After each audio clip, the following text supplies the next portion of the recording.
Age UK Lancashire began 75 years ago during World War II on the 11th of December 1941 and was known as the Old People's Welfare Committee.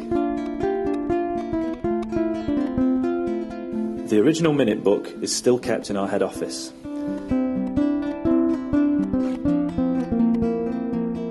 It was a group of people interested in the welfare of older people, brought together by the National Old People's Welfare Committee. Its inception was welcomed by councils, ministries and other bodies who were struggling with uncoordinated and insufficient provision for older people across Lancashire. The committee brought together government departments, ministries, the health sector, local councils, religious groups and other voluntary organisations. Age UK Lancashire has continued its work and developed into an organisation that provides services, is creative, fundraises and influences through campaigns on the problems older people face in today's world.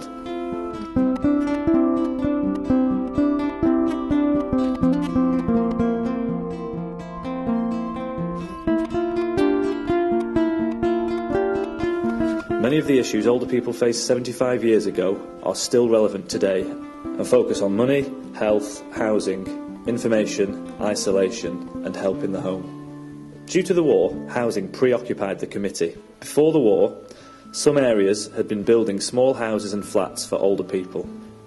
This work then stopped and they now face the problem of bed blocking, as many older people in hospital had nowhere to go due to their home being damaged or destroyed. Older people were spending night after night in cold, damp shelters alone. The committee tried working with religious groups and other organisations that recognised this need and were trying to set up and coordinate houses, homes and hostels and provide information to older people to help them find accommodation.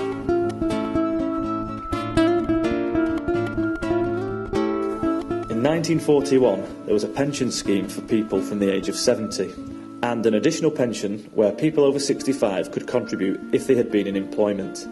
People who didn't qualify for this had to apply for financial help, and many didn't. A lot of people suffered real poverty. Age UK has worked tirelessly to assist older people take up additional pension benefits such as attendance allowances.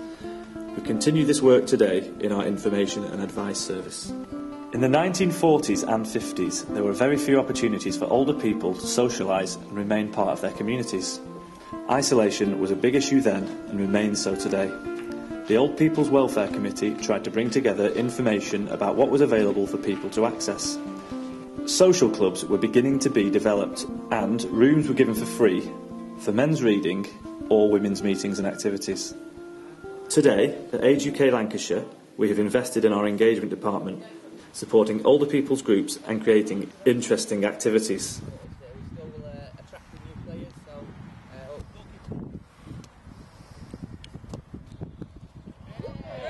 People have always needed information to be able to make choices and live independent lives. Age UK continues to provide, publish and distribute information through its national body. It is a core service for all Age UKs across the country.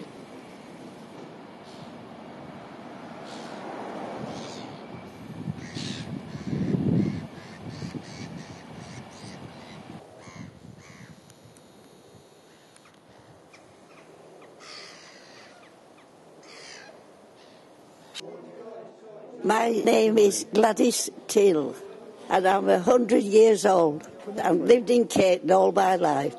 I worked for the garrison engineer during the war at Lancaster. I lived with my husband and we were on rations. He had a job to make ends meet. My husband was a farmer and they didn't get much money. He hadn't much money, about £2 a week.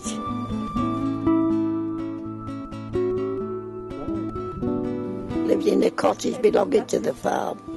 2 bedrooms and a downstairs and a kitchen. We had to walk into the middle of the street, river, and break the house to get a can of water. River Loom was at the bottom of the field and Applebeck was at the back. Well, you boiled it on the kettle on the fire. We never really held anything. We had a little radio, we had a gramophone. We had no help. You had to help yourself. Yeah. Well, if your children, you had to go shopping and bike on a bike, or wheel a pram. Say somebody told there was a queue for rations, so we would go put the children in the pram and walk to Lancaster and queue. But when you got there, it had all gone. So you had to walk back again 5 miles with nothing. I felt sad. Yes, we did that a few times. It's 5 miles to walk it. 2 kids in the pram. It's just hard work to keep going. Do what you could do. Anyway, we bought a few hens and sold a few eggs around the village, and we could kill them. Well, we went dancing to Morecambe. We go on the train on a Saturday night, and it was a shilling return. And if you went to the tower, show your ticket, and they let you in free. So as long as you had tuppence for your cloak, you had enough for the night.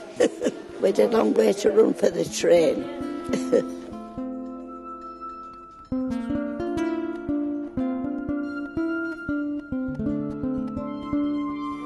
I'm Thomas Scott. I live in Nelson, and I'm 92 years old. Well, I'm a World War II veteran, 1941 to 47. Gibraltar, North Africa, and Italy, and Austria and Switzerland, all over. And after the war finished, we acquired a lot of horses, and we started show jumping and racing. And I went to the veterinary corps, and of course passed it, and horse management, and finished up as a jockey. I came home, 1947, it was all white with snow, couldn't see a wall or a hedge anywhere.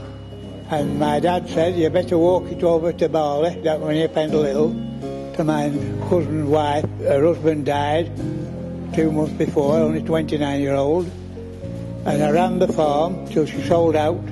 I got permanent leave, and I ran the farm, 100-acre farm, and I ran that till she sold out in September.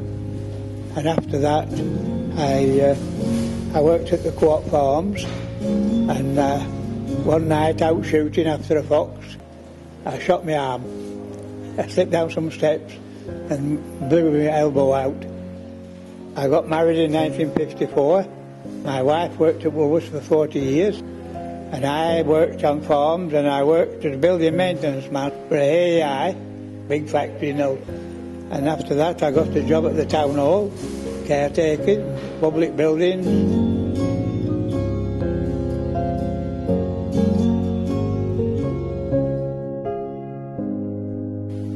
I just about remember the war. I was born in 41 and the war finished in 45. But in 1944, on the early hours of the 23rd of December, no, the 24th of December, there was the last flying bomb that ever dropped, landed in the fields just up the road, and it blew every window and door off the 53 houses where I lived, all the mill windows. Caused nobody was killed, but it caused a lot of damage. And I lived in a little mill cottage, a 2 up, 2 down, that belonged to the mill, because one of the tenants had to work at the cotton mill to be able to have the house. Otherwise you'd be out of it. Very primitive. Flag floors, gas lights, no heating, no hot water, outside toilet. So it was just my parents and myself lived in ours, but there were houses where there were grandparents living in as well, and houses with big families. As many as 6 and 7 children all living in a 2 up, 2 down house. I don't know where they slept, but they did. I had family around me. Up Bournes Road at that time, I think everybody was related. And on the row of 6 houses where I lived, it was my mum and dad. 2 doors down was my great aunt. Another 2 doors down was my grandma and granddad. And next door to them was my auntie. So we were all very family. But growing up, we did televisions, we did jigsaws and knitting and sewing and On a Friday night, Dad went for a drink, and Mum used to roll the carpet back and when we cleaned up, and we used to dance to, I don't know what, some programme on the radio. And we used to go for a walk because we had no car, and just generally country people just doing simple things, I suppose. I'm May Neild, and I was born at Burnley and went to live for my younger life at Todmorden, right in the middle of the Pennines. Life was happy because you didn't know any different. When I was 3, I developed pneumonia and I was taken into Burnley Victoria Hospital. I was in for 5 weeks, and all that time I remember them coming and they could only see me through bars in a window. I couldn't come into the room where I was, and I was on my own in this room. I distinctly remember them passing those little ice gems, those little tiny biscuits with a bit of icing on top, and passing 1 or 2 of them through these bars to me. And Dad had to give up work. Growing up, yes, I know there was ration books. I know Mum used to sell some of her coupons, and there was no family allowance or anything. We were a poor family, and I suppose there were loads of others like us who just had cast-offs. And Grandma used to send me through the post a little pixie bonnet made out of a scrap of velvet that she had or something like that. Grandma was a seamstress, and she used to make all sorts and send them, which helped, of course, with clothing Edward and me. But my mum was a weaver.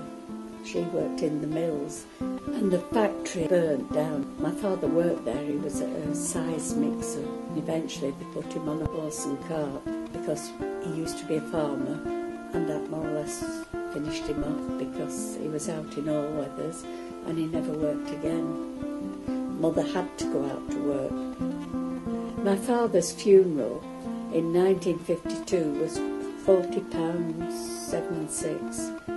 And I know for years she was paying the doctor's bills for my father and myself, and she was paying for the funeral at perhaps £6 a week, and that went on for years. Talking to my brother not long since, and I gave him my father's funeral bill, and he was just horrified. He said, "Why didn't Mother tell me?" I said, "She'd too much pride, she wouldn't tell you." But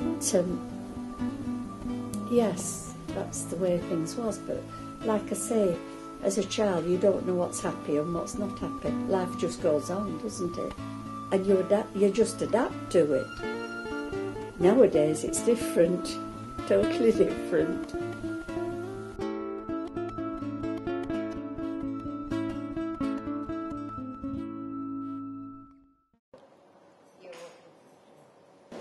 And I come here every Monday when I can. I think it's very good here, yeah. And they come for me. We do all sorts of things. We are going to be baking, yeah. I worked in the shop till I was 18, and then the war was on, and I had to go to war. I didn't want to go in any of the forces, so I went on war work, making things in the factory. This is what we did, isn't it, during the war? I can't just think what we made. Something to do with bombs. I was married by then. Eventually we bought a little corner shop. It was down Hendon Road. But by then we had 3 children, and we were in there until we retired. We both retired, yeah. That was wonderful. We never had much money, but you don't need much money if you do what you want to do. Bob and I were going to get married 1 year, but on the 15th of December, Bob rang up and he said, "Will you get a special licence in 4 days? I'm going to be recruited. I have to go abroad to India." He was in the Fleet Air. So I got a special licence, and all my family came round the day before, and somebody said, "We know Mrs. Taylor who lives at Morecambe." So we rang her up, but she was in hospital, so we couldn't have her, so We got married, and then after we'd been to Oddie's Top Room Cafe, I used to work in Oddie's, we could only have 30 people, so we had a reception there. We went home and got changed and went to the station. We got on the wrong train. We landed up at Wigan. We eventually landed up at Morecambe. That's after 12 o'clock. Bob in officer's uniform, knocking at doors saying, could you put your... Well, people would obviously think that we weren't married, you know, wouldn't they? Think we're on it, you know. I like Morecambe, and that was my honeymoon, yeah. In sunny Morecambe, yeah.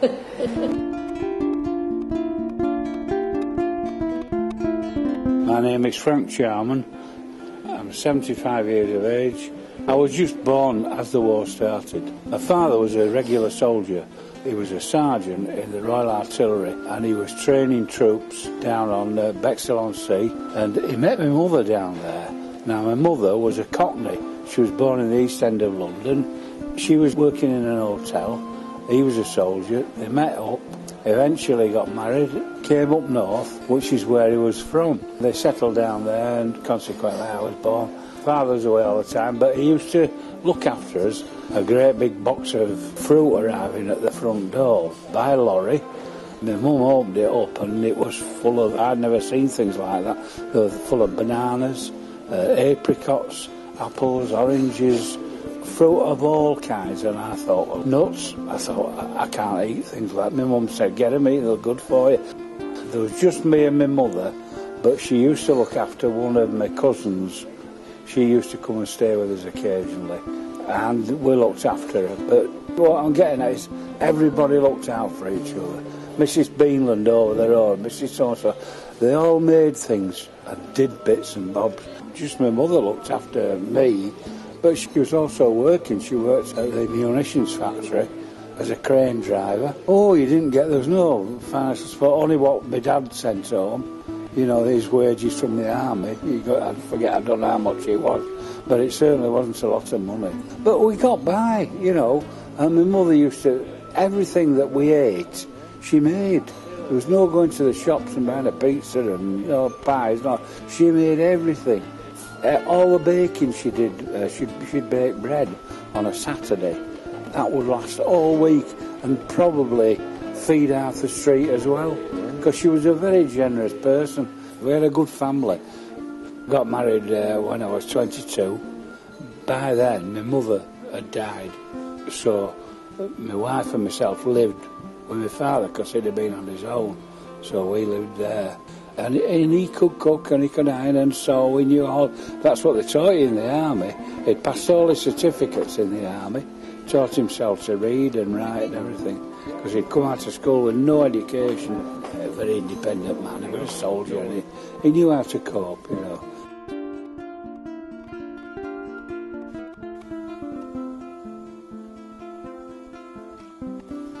Age UK Lancashire are still helping older people today to lead fulfilling and independent lives and remain part of their local communities. A continuation of the concerns revealed by the very first committee in 1941.